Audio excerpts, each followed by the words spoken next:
do a Q&A with a very nice lady who you have seen in Snow Bride and the 12 Gifts of Christmas. Some movies for you there. She's had roles on Training Day, The Oath. She played Mira in Spartacus, and of course, any DC fans here? Nyssa al Ghul on Arrow. Please welcome to the stage, Katrina Law!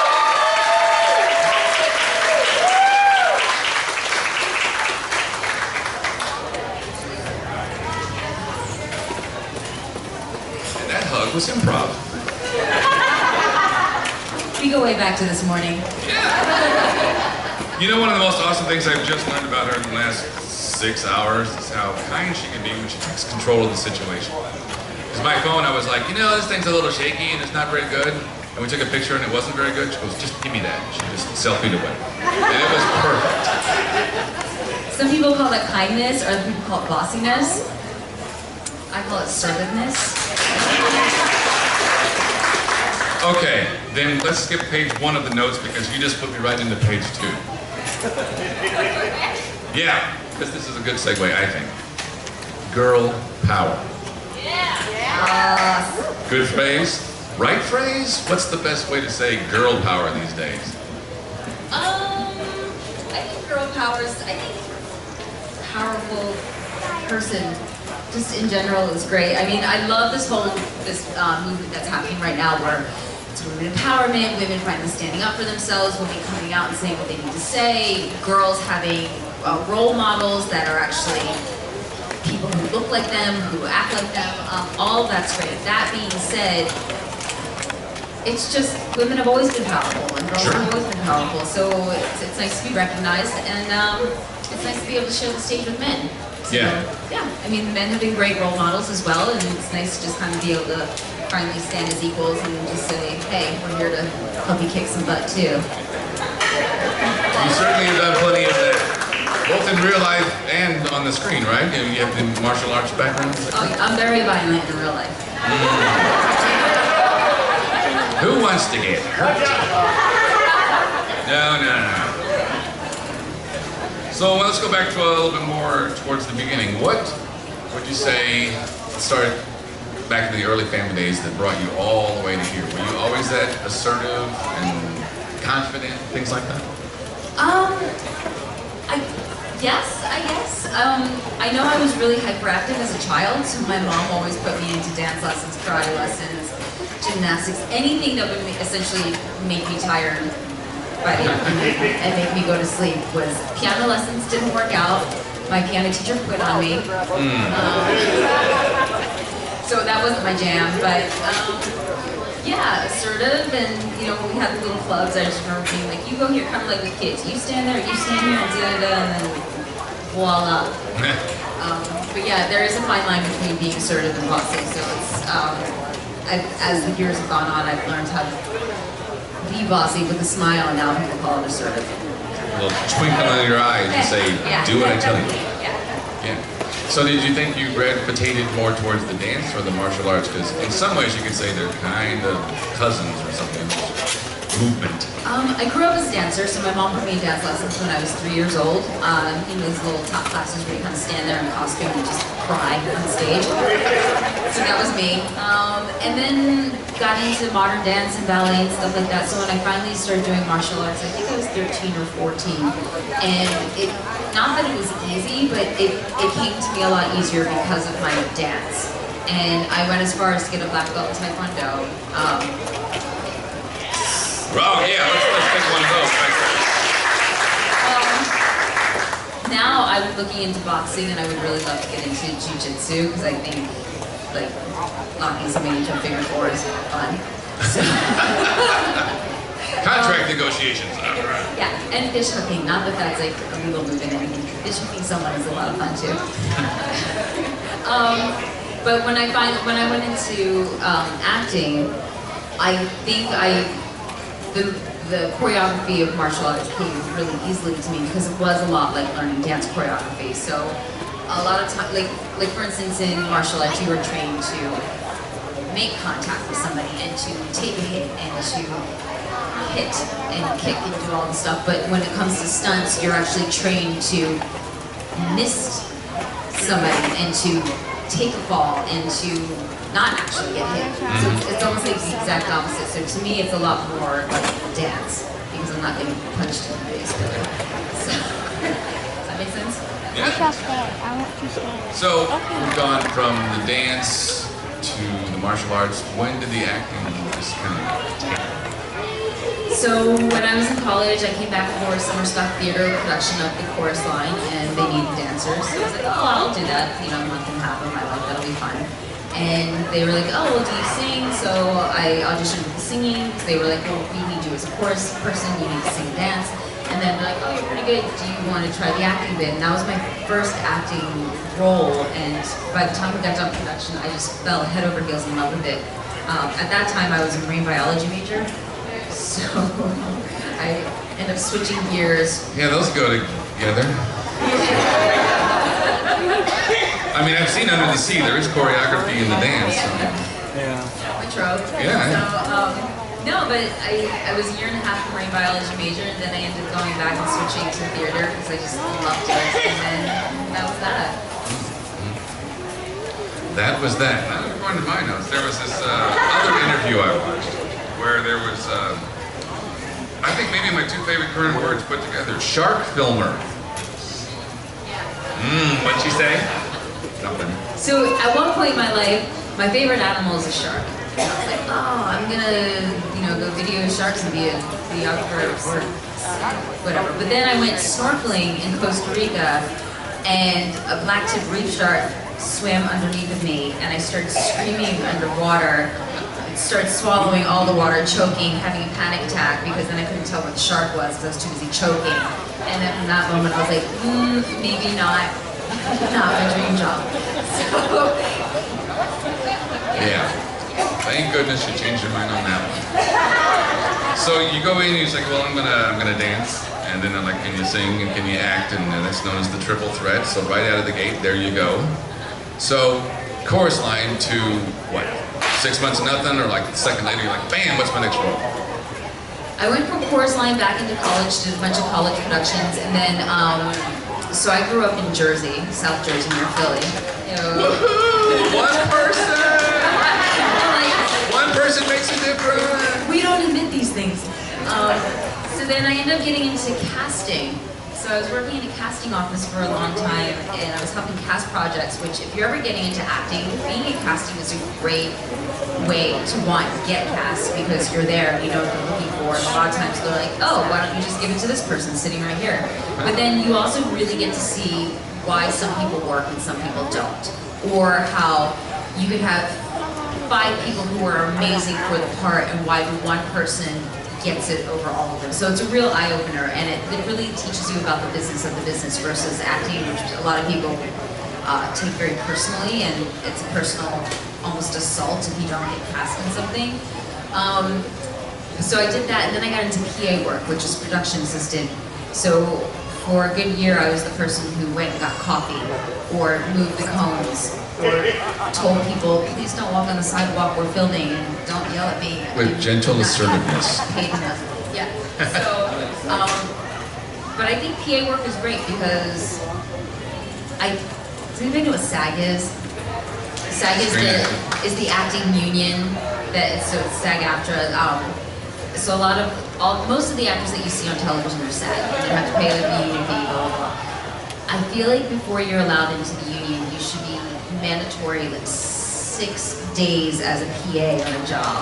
Because then I think a lot of egos or, a lot of diva attitudes would get squashed very quickly. Be kind on the way up to feel what's going to happen on the way down. Because you really start to appreciate every single level. So, you're asking somebody for coffee, you can say please and thank you. You don't just be like, give me a coffee.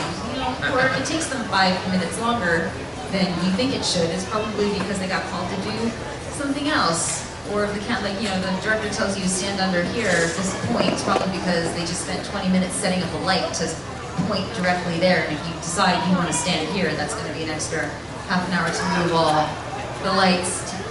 So yeah, I feel like a lot can be learned by being a PA.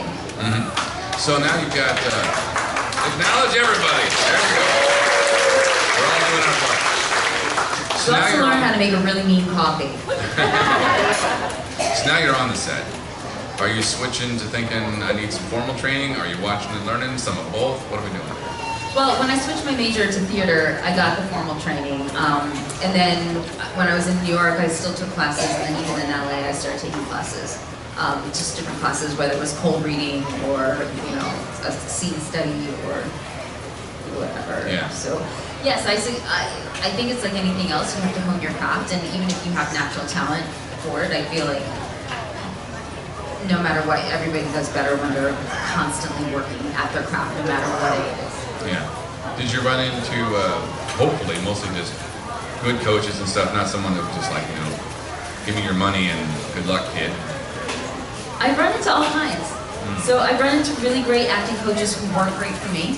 I've also run into, you know, people who are just amazing all the way around. I've run into people who are like, melt like an ice cream cone and then take off your top and you're like, what? So you just really have to go with your instincts as to what works for you, what kind of actor you want to be, who you want to train with, and just go with that. Like right now, for instance, I coach with my husband. He has been my acting coach since Spartacus. And with him, I ended up booking every single one of my jobs. And the reason why that works for me is because he knows me inside out. He can tell when I'm faking something. So if I do a scene, he'll be like, yeah, I know you have no idea what you meant on that line. You were just reading this line because you were told to say it. Or I've seen you cry. Those were crocodile tears. You know, so he really calls me out. Whereas some people work with my husband and they don't get the same feedback. You know what I mean? So it just kind of depends on what works for you. So is there any, is it like a blur between your professional and personal life? You're like, well, hey, let's start cooking dinner and I'm going to run some lines. Or you're just like, okay, from 5 to 7 tonight, we're just going to do acting. Well, I've been given permission by my husband to never cook again. What was the dish? I thought it was making this amazing pad thai dish. So before I ate it, and I was like, this is delicious. He's going to be so impressed with this. He ate it. I watched him take a bite, chew slowly, swallow it. I hear it hit his stomach. I hear a growl. He takes a moment and goes, I have to go to the bathroom. Goes to the bathroom and then goes to bed for the rest of the night. So those were not crocodile tears. Yeah, something about like oyster sauce and peanut butter not going together was the feedback. I thought it was good. So he never like, you know, just said, you know, I'm getting you for Christmas and some cooking lessons. That's just not funny anymore. Yeah. Well, my mom keeps trying to make me go cook. My mom's actually humiliated that I can't cook. But then one day my mom was like, or maybe you're just a genius. And I'm like, we're gonna go with genius. Yeah, his stomach isn't, you know, culinary highbrow. He can't handle your wonderful cooking. Or, okay, there's another time where I made like a noodle dish with olive oil and butter, and I put like olives in it and some tuna. That's drop dead delicious. That was right God there. being able to stop. And he ate it. He was like, okay, this isn't bad. So I was like, oh, not bad. So I proceeded to make it for him every single day for the rest of that week. And then finally he was like, babe, I love you. I just gotta let you know, I hate olives. I hate tuna. And I don't like olive oil on my noodles. And the reason why I said it wasn't bad was because for as much as I hate all of these ingredients, it wasn't as bad as I thought it was going to be. But now you've made it every single night. I'm like, oh, okay. So after those two instances, I've never had to cook for him again.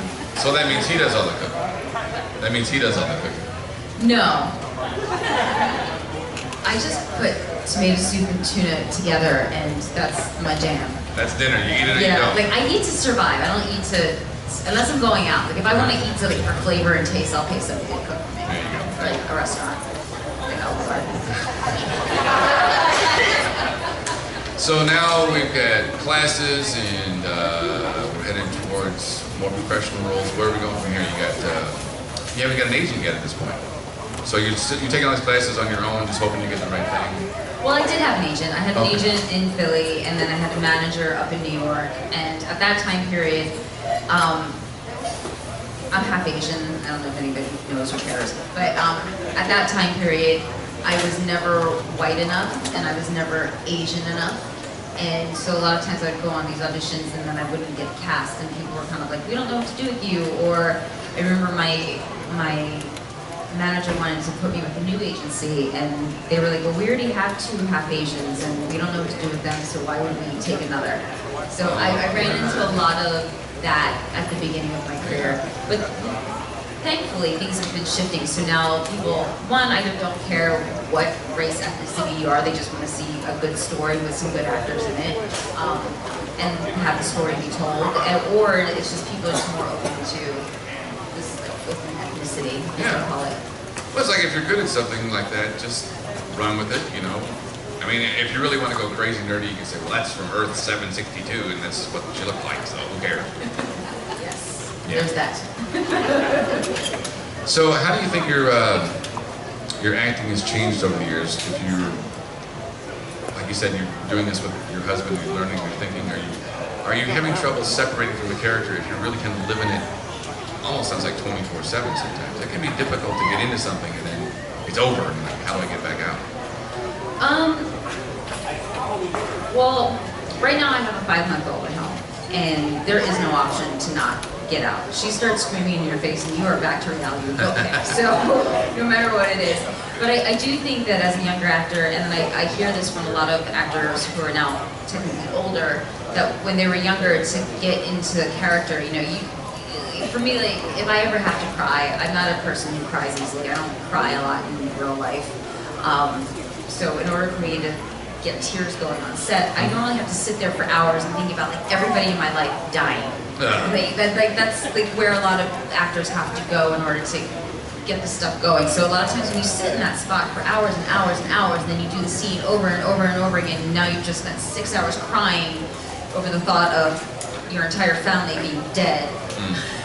A lot of times that can be difficult to come out of, but I think as you become more experienced, as you become a more mature actor, as you become a more mature human, you don't have, unfortunately, in a way, you don't have to dig as hard to find these bad memories, and not in a bad way. Oh God, I mean, this sounds terrible. But basically, now if I want to cry, I can just think about my baby doing something awesome. And it just makes me go like, oh, my life is so awesome. So now the tears come for different reasons. Do you know what I mean? Like, it's just, life brings you different set of experiences, and I think as a younger person, you really don't have so much to call on, and you really have to use your imagination to call on certain things. It's harder to get there, if that makes sense. Oh yeah. So, well, for me anyway. Again, acting is such a personal thing. I think it's different for everybody. Oh yeah, that's kind of like you said. There was great acting coaches that didn't work out for me. No one is going to be on the same level all the time. You just got to find what you need. Yeah, and it changes over the years. Yeah, that was my next note at the top of this page. Here express cheering, happiness, and joy. And then we just went into the pits of depravity for horrible thoughts. I just think about my cooking, and that, no, my husband thinks about my cooking, and that makes him cry. So then I had a little segue into kind of jumping around a bit. But Arrow, you weren't on at the beginning necessarily, so you had a limited number of episodes you came into and out of. They weren't all like 19 in a row and then moved on. So was it easier, did it get easier as you went on to come back to that character? Yes, this is, season 8 was year 7 for me with Arrow, so that means I was just back in and out of the show for 7 years. And the most intimidating part for me was doing my British accent in front of American accents, because all of a sudden you're the only one doing it, and there's that moment where you feel stupid, or you feel insecure, and you're just kind of like, maybe my accent sucks, or you're trying to remember if you're doing the same British accent from last year, or if you made up a new one magically. I don't know. There are all these different thoughts. And the first couple of times when it was just in and out, I was nervous. Every single time I came back, it was kind of like, oh, okay, well, this character went over really well last time. I hope I'm as good this time. I hope, like, you know, all these different things. And now they're just like, do you want to come back? And I'm like, yeah, give me that costume. Sure. So it's awesome. Yeah, I love this character. I hope she transforms into Batwoman and into all these other shows. So hopefully she doesn't end with Arrow. I think that's my hope. Now, I also was looking at some of the compilations of the action sequences. And another thing that's come a long way, in my view, is the ability to find a stunt person who actually looks like the actors. Because back when I was a kid, you watched a TV show, and Bo Duke would take a punch and be like, I remember his hair being this big 2 seconds ago, and it's shorter now. But these things are practically seamless now. And then you think, you're watching this craziness, and you cut to your face and you punch it, and then there's a wider shot. And it's not person, but how do they play out that kind of timeline? Are you on set watching all this and you jump in for a minute, or is it separate days? Well, for one thing, on a show like Spartacus, we had stunt doubles, but mine never showed up to set. I never saw a stunt double. They were like, oh, you have one, and she magically never appeared. So on Spartacus, I did all of my own stunts, and there were a couple other people. That being said, it's New Zealand, they don't have unions, and you can't sue them, and they don't really have that whole culture, so they were like, you can jump off of that building if you want. So that would never happen in the United States or Canada, ever. So the amount of stuff that we got away with doing down there, and the stunts that I was able to do on my own, would never have happened for legal reasons in the US. Whereas on Arrow, okay, on Spartacus, they shot it like a movie, so it was 11 days to shoot one episode, and then you had another 11 days on what we call a second union, which was not the main production, that would pick up any extra shots that weren't finished. So essentially that was 22 days to shoot one episode. On a show like Arrow, you have 8 days to shoot one episode with no pickup days. So that means if you move super fast, you get 2 to 3 takes. If you're having a bad day, maybe you get 5 takes, but everybody feels that because you feel production slowing down. So what they do on Arrow, because it is so stunt heavy, they have their entire stunt team rehearsing constantly. So they are almost 2 weeks ahead of production, rehearsing, because even with the stunts, when we're recording them, you really only get 2 to 3 takes, and then they need to move on, or at least to another angle. So they don't necessarily have time for actors who aren't professional stunt people to go, oh wait, I messed up the choreography, let me do it again, or just the thing, it's not our job. Right. That being said, again, people like Steven are pretty much capable of doing all of their own stunts. But legally, you don't want your lead actor to do his own stunts for 14 hours a day because he's just going to get injured. Especially when it's 14 hours a day, 5 days a week for 9 months. Actually 9.5, 10 months. So you don't want them to do it. You also don't want them jumping off the buildings, twisting an ankle, and then having to shut down production. You don't want them getting hurt, you don't want them getting worn down, you don't want them getting sick, all these different things. So they have the stunt people come in, do most of the choreography, and then as an actor you learn a couple of beats, like maybe 4 or 5 sword swings at the beginning, in the middle, and at the end. You say your lines. Now there are certain ones, like for instance when Stephen fought Nyssa al Ghul on top of the mountaintop. You guys remember that scene where they were both topless? Stephen rehearsed a month for that scene. And it's not that it was so hard that he needed a month, but when you're, again, shooting 5 days a week, 14 hours a day, it's going to take you a month to learn all of this stuff because he really, really wanted to make sure that it was him the entire time. So again, like Katie Lotz can do all of her own stunts. Is she going to? No. Conversely on Arrow, special effects. Oh gosh, no. Arrow is compound bows, and they have this rule that if you do have an arrow that is in the compound bow, it's hooked into it. So if you accidentally, as actors or usually space cadets would do, release it, it would only go 10 feet before coming back. And then they have a rule that when you're shooting, that nobody can be within a 10-foot radius. So in case an actor decides to like, oh, look at the clouds, and like shoot something, there's nobody there. And if during a take or at any point somebody comes within 10 feet, they will immediately call cut. Right. So it's that serious because a compound bow, like my little arrow on Spartacus, maybe you get a bruise, it hit you real hard, but an arrow, that would actually kill you. So. Yeah, they're really looking out for it. So then I was looking at some footage of where you bought a comic book, perhaps your first comic book. Batman number 232. Does anybody know Ming Chen? Comic boy, the comic, yeah. They're good boys, if you're able to meet them. I want to ask you very specifically, when they said, hey, it's $500, and you went, okay, your face just went right down. I was like, that looks like she's thinking, it's a lot of money, you don't want to spend $500. Well, when you go in for a comic like that, you know it's going to be an expensive comic.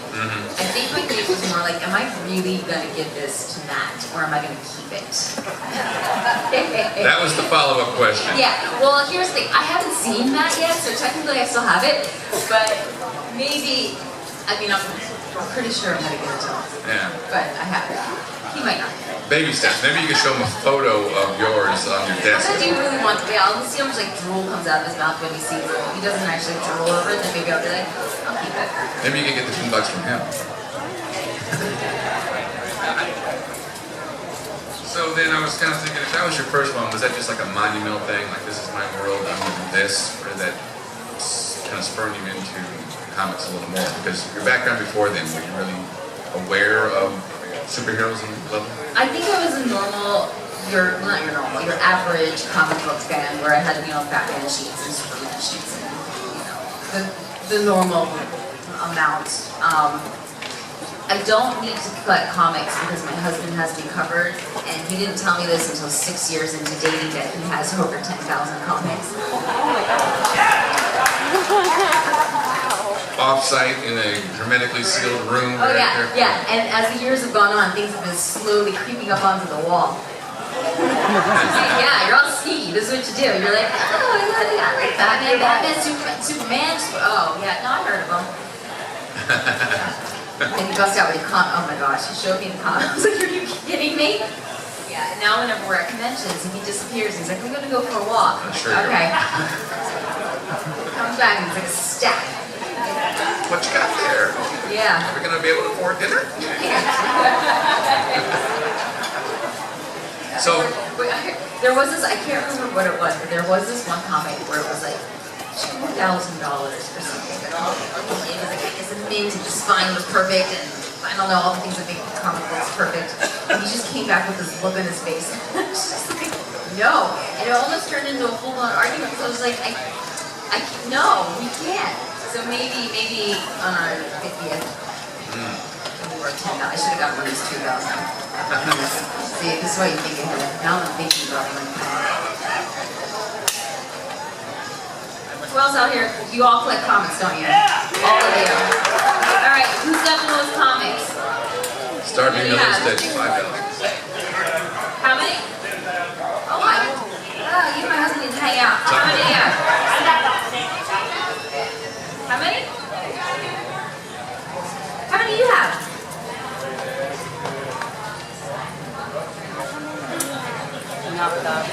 It's like 300 in a long box and an entire spare bedroom. That's Oh, Mama, you win. Should I do not win? Oh my God. So, okay, let me ask you. All of these comics that you guys have, you don't have to answer this one. And then have you read them all? You have 50 left to read out of it. 6,000 you said?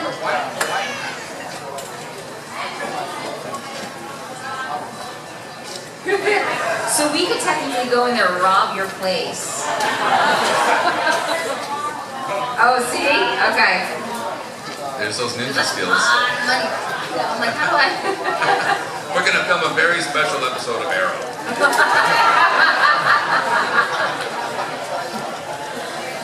Oh my gosh, yeah, because I looked at it and I'm like, that's a lot. $10,000, that's a lot of money. Little lonely. It's crazy. Yeah. I got maybe one more question for you, and then we should start talking to them. And it's basically what we're doing right now. Have you been to a lot of conventions? Have you had some interesting interactions? Because again, one more thing, there was an interaction you had where Thor came up to the stage, set Meow Meow down, Mjolnir down, and asked you to lift it. And that was a very interesting interaction, and I was wondering beyond that, if you had a lot of interactions with costumers that just been kind of fun, or you enjoy that aspect of what we're doing. I think I love the interactions. I love when fans surprise me with something where you get me to laugh, because that's why we do this, right? You wanna have a good time and say hi to each other and kind of show each other appreciation for this world that we created together and we support. I love it. Very good. I think that's segue time. Where's Supergirl? Right here. Hey, make some questions happen.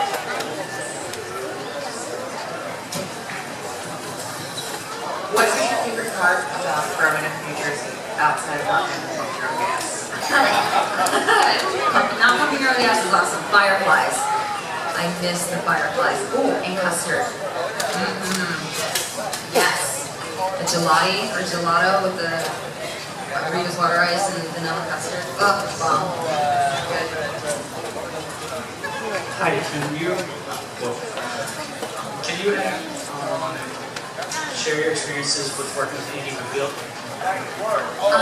So does everybody know who Andy is? So for those of you who don't, Andy Whitfield was the original Spartacus from Spartacus, and he ended up passing away from non-Hodgkin's lymphoma. That happened about season 2, and then he was eventually recast with his blessing. The show was continued on. But Andy, he was just this quiet, gentle, almost shy. He was super shy man, but at the same time, he had the confidence that it was almost like he was like, I'm so confident I don't need to speak or do any of these things. And it was lovely, and there was nothing intimidating about him, but at the same time, he just felt very solid within his circle. And he had a beautiful wife and 2 beautiful children who loved him very much. And I remember one of my favorite stories. It's hard to tell Spartacus stories because you're okay. Okay, so my first time on Spartacus, I had a naughty scene with Andy, and it was my first one ever doing something like this. And I knew what I signed up for, and I was ready to do it. And I just remember I was so nervous. I was dry heaving in my trailer, and I called my husband called my fiance at the time. And I was like, babe, I don't know if I can do this. And meanwhile, he's in LA and I'm in New Zealand. And I'm like, I don't know if I can do this. I'm really nervous. And I just remember him being on the phone being like, you do this and you make it look good. You think of me and you represent. I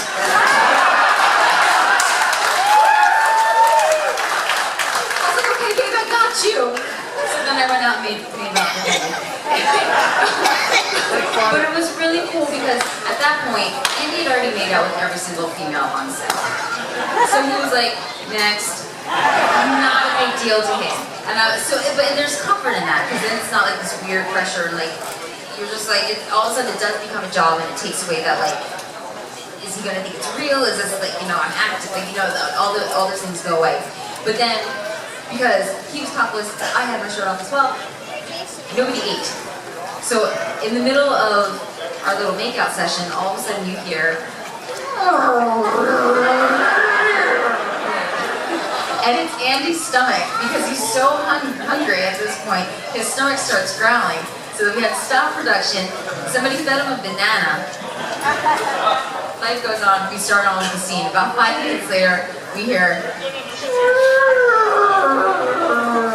and it's my stomach, because I was so hungry, so they stopped fed me a banana. And then we continued on with the scene. And then after that, it was like, okay. Fine. But it was just such a lovely experience with him, and he was so professional, and there was no weirdness, and everything about him was just a leader, and a quiet leader. He didn't have to beat his chest, he didn't have to raise his voice or anything. He just kind of showed up, was the leader, and led by example. He was pretty great.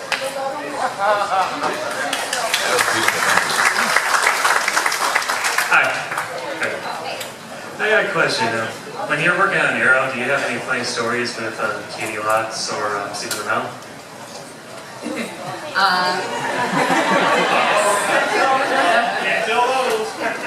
Alright, so again, we can make out stories. So, sorry kids. So the first time Katie Law and I, our character Sarah and Nyssa, you see us on screen together, I come down from the rafters and she's like, oh, and you think I'm about to kill her or start fighting with her or something, and start freaking out. It was -7 degrees on a cold, wet day in Vancouver. It was so cold that in between scenes, or in between takes, by the time I started speaking, by the end of the take, my lips would start doing this because it was freezing. Because it was so cold. So they were giving me little like heating pads, and there was like little hand warmers where you like crack them, and like they were giving me those things, and I was putting them up to my lips to basically re-warm my lips so I could speak again. So then all of a sudden when I had to like kiss Katie, I remember being like, and I was like, no, I'm a much better kisser than this, I swear. So I feel like there has to be redemption in there somewhere because now she thinks I'm like this, like, kiss her, and I'm like, no, it's not me. So that's my like sad story. No, this is mine. I got And it. then Stephen and Mel. I got it. Stephen is very professional, so when the cameras are rolling, he is on it. But then when the cameras stop rolling, he becomes like frat boy USA, and it's so funny because between him and David Ramsey, I can't even keep up with their banter. They just kind of like start talking gibberish, and they just go. And yeah, that's pretty funny. But Malcolm Merlin, John Barrowman. He's the one who does the pranks and just kind of makes you laugh constantly. Player. Hi. So I had a question. Do you have any favorite like moments from the set of Arrow? Well, my favorite scene to shoot was season 2, the season finale, where Team Arrow is in the tunnel and we're running towards the Maracoo soldiers, like 30 of them with masks running towards us. And it was super cool because we're in this tunnel, it's all like, kind of like this goldish light. We have cars that are really beat up and they're burning, they're on fire, and then we have us, and then the ground is wet. And they had us do like, you know, the slow walk, and they're walking, and we start jogging, and we start jogging, and we start running, and they start running. And I just remember on the day, I was like, oh my God, this is awesome. Like, there was real adrenaline. There was no acting. Like, everybody was like, yeah! And then when you're like coming, like, these men are coming towards you, and they're a lot bigger than I am, and I just remember like, please remember to stop. So, but that was one of my favorite memories, just because it was so much fun to shoot that entire sequence. So what are the chances of us getting you on Legends? That's above my pay grade. No spoilers. And I think she should be, especially now with Ava on there. Yeah, there must be some kind of like trifecta action going on. Get it going. Yes, I was wondering, it's going to take my note. There are 8 Kwans. It's a 2-part question. Who is your instructor and what Kwan did you study under? Oh my gosh. I studied at Taekwondo at the mall, and I started because my instructor was cute.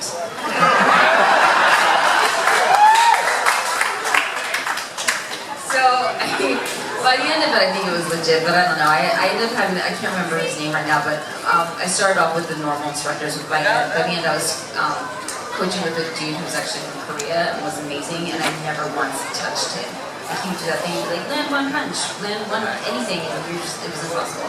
So, I think by the end I was legitimately practicing Taekwondo, but at the beginning it was more like, hi!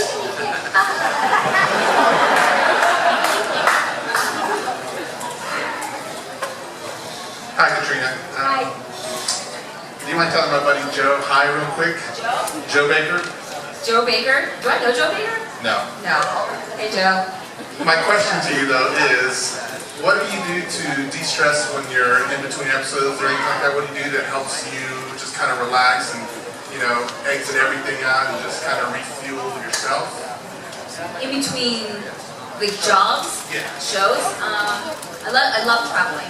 That's my road trips. I love it. We just recently went on a road trip up to Maine, to Acadia National Park. Drove New Jersey to New York, across Vermont to New Hampshire to Maine, and then back down again. Road trip tip: do not do what my husband did. In Jersey, do not set your GPS to no highways and no tolls. I didn't know this is what he was doing. I didn't know why. 6 hours later, we were still in Jersey, and I was like, what is happening? Why are we in Newark? So, yeah, don't do that. But I love road trips. I love being out in nature. I haven't hiked in a while, but we used to go hiking a lot. And yeah, I think that's going out and road tripping. Hi, on either Arrow or Spartacus, what was your most technically difficult scene? On Spartacus, there was a fight sequence where we had 16 people fighting at the same time in our own little section. So basically, it was the rebels going up against the new German rebels. And they had cameras just rolling and kind of circling everybody. So you never knew when you were on camera, when you weren't on camera. So you just had to go full force the entire time. But the problem is, if you're in a small space, you're fighting with 16 people, swords involved, armor involved, flying legs, hands, and everything, the potential to get hurt is high. So a lot of it, you're trying to do your own choreography, but then you're also trying to like dodge falling body parts. I did have to fight Ellen Holman. At one point I got distracted by something. I think a leg like flew by me, so my positioning wasn't right, but I had to essentially like slap her across the face, and she's like, but then I accidentally really slapped her.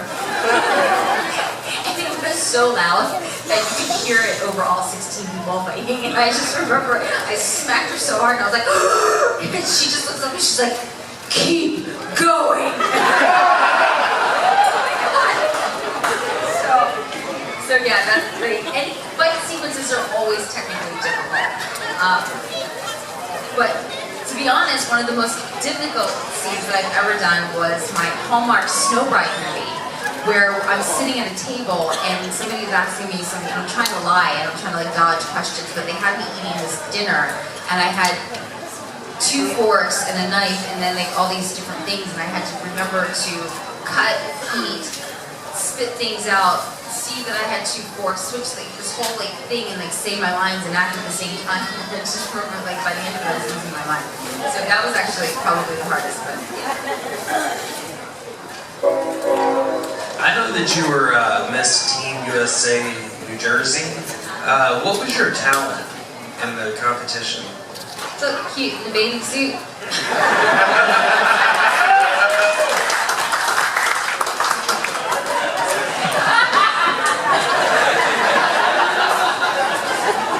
There was no talent for the USA.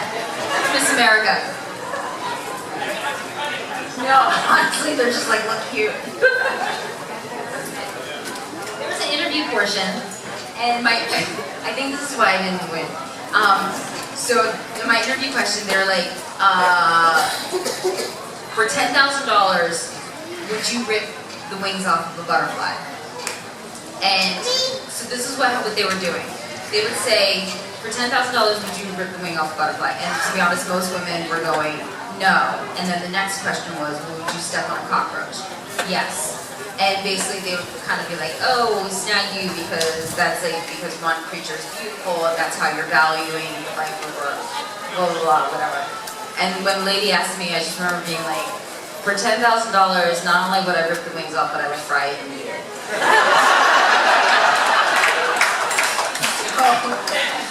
I didn't win. That never made it into any of those dishes. That could be part of the crowd.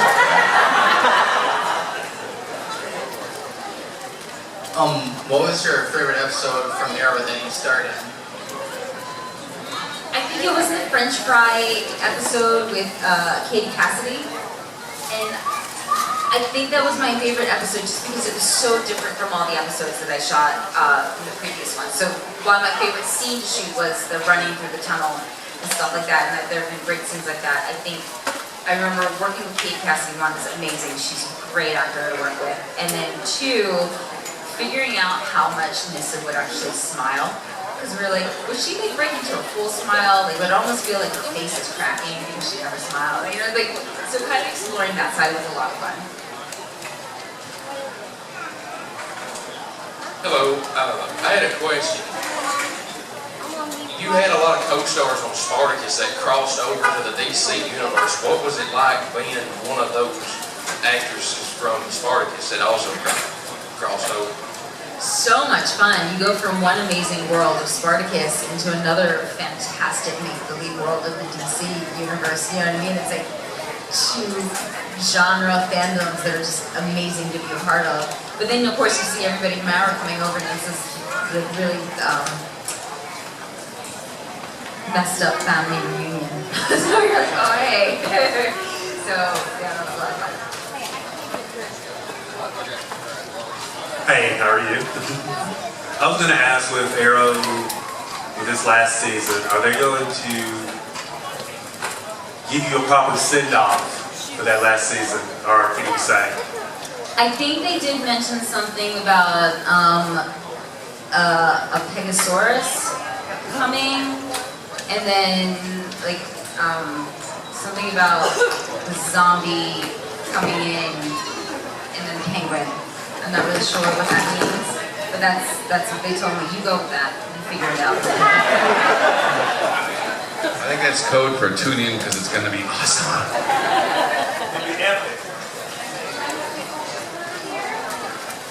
Questions? Supergirl's off saving the world. Give her a second. You guys are making Supergirl work. Okay, your husband collects comic books, Yes. including expensive ones. What? Including, well, Yes, including it expensive. tries to get the expensive ones in. I'm sure you're familiar with the art of reciprocity. You Wait, get wait, that? wait. Is it raining? April sunshine? It's coming down. Welcome to Illinois. What is happening right now? Where am I? Sunshine and rain. Just wait 5 minutes, okay? 5 minutes. Somebody run a timer. This is crazy. Can we still ask? Okay, sorry, go ahead. You're in the Illinois moment? Okay, reciprocity. You get the $2,000 comic book, I get this. Now, you have a very exciting life and simple pleasure. What is the price you get for him to get this $2,000 comic book? What does he have to do to get it? Ooh. So many things. First, he has to give me a back rub every day for like a month. Like a proper one. For an hour. You guys know what I'm talking about. Again, kids don't listen. Yeah, children. I got like a forearm massage. So this is disintegrating very quickly. So sorry. I think I'd be happy with that. Yeah, I'm not greedy. Just a month massages. Like, yeah, the shoulder. You can get that knot out and be stoked. Yeah. Hey Katrina, you're given a blank check to any character in the DC universe. Who do you choose to play? Yeah. Batman. Always be Batman. Not Batwoman. Batman.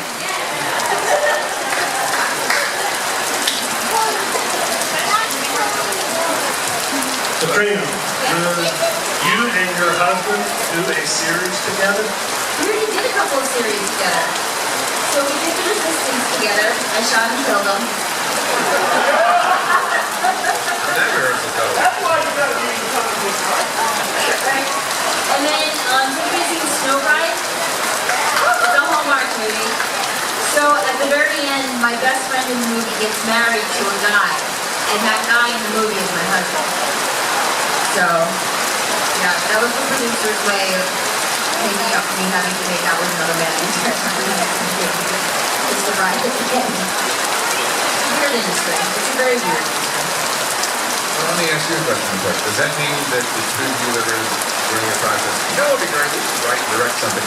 We should write and direct something together. We're working on it. We're working on it. So we might have some stuff coming down the line. Any more questions? What camp do you fall into? Do you fall into Iron Man or Captain America? Iron Man.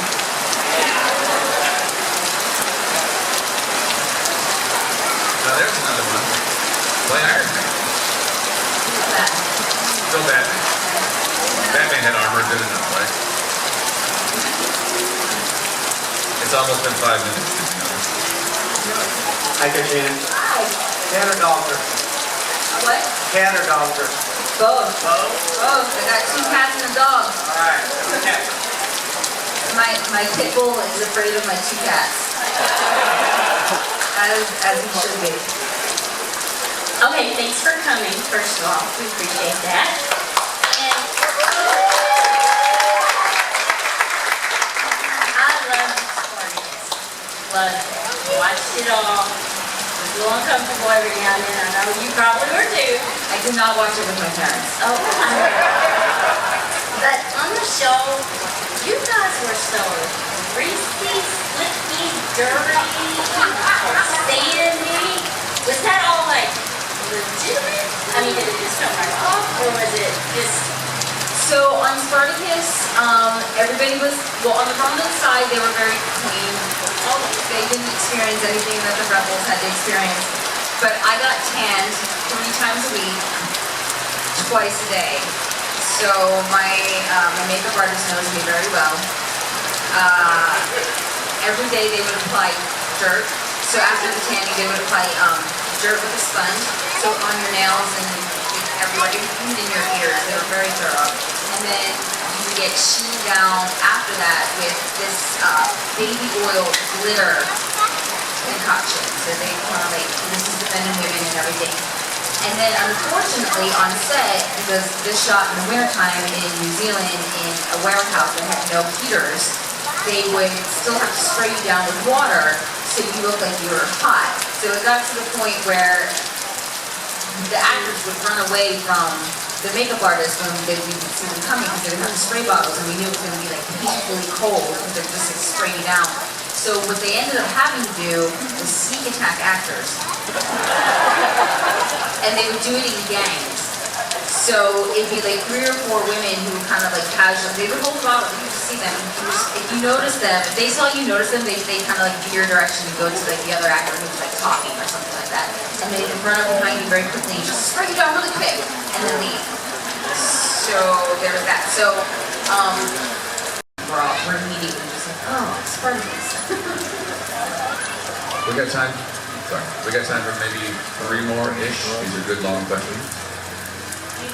Anybody? 2 good ones. Here we go.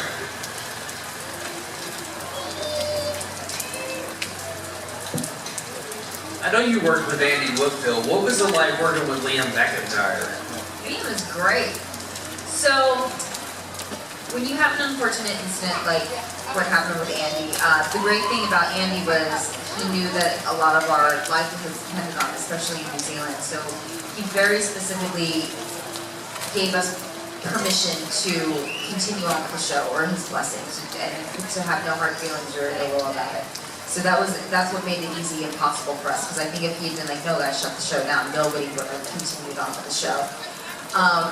So when the recast session was happening, we couldn't have asked for a better person to come in to fill Andy's shoes than Liam. So not only do we have this beautifully talented actor come in who is perfect for the part in his own way, like once you kind of, made the transition, Liam made a great Spartacus, but he was so humble and so respectful to Andy and then eventually to the memory of Andy and the way that he came in. He, again, didn't come in beating his chest trying to assert dominance or power going, I'm the new Spartacus. He was basically going, guys, I know why I'm here, I know how I got here, and as happy as I am, I know this is a terrible way to get here.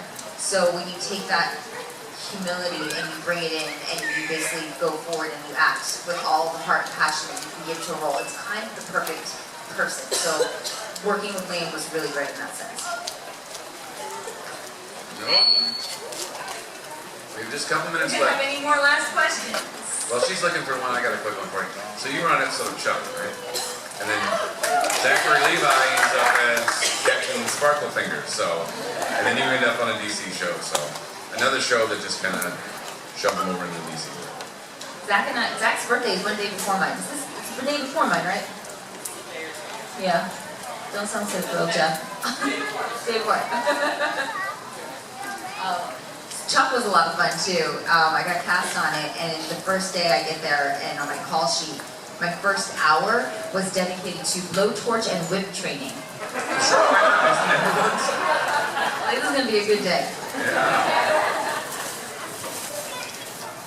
Why Batman and not Batwoman?